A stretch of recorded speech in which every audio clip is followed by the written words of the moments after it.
जोरदार जयकारा लगाए। बोली दुर्गा मैया की।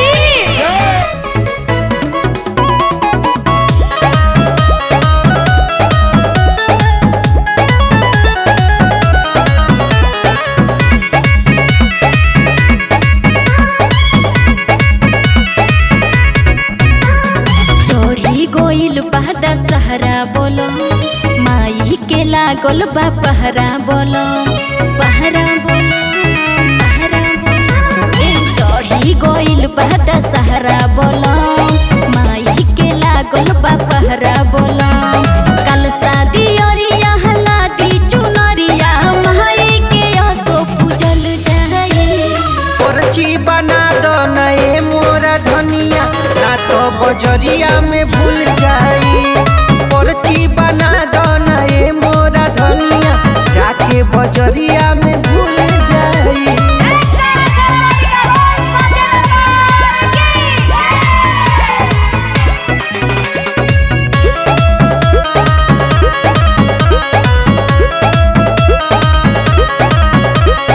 दिलिया चमेलिया की हार ये बोलो छूटे नहीं को सिंगार ये बोलो।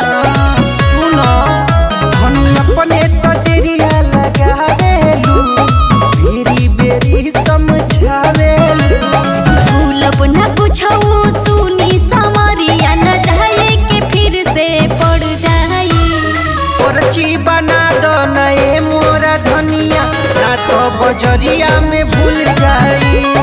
पर्ची बना दो नए मोरा धनिया जाके बजरिया में भूल जाई।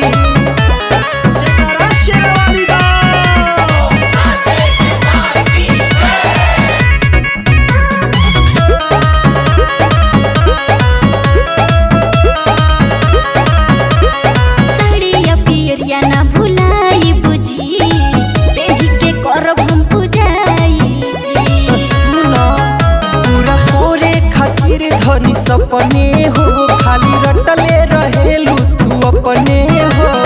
माई के दर्शन माई के हमरो राजा जी जियरा जुड़ा जाई। पर्ची बना दो नए मोरा धनिया ना तो बजरिया में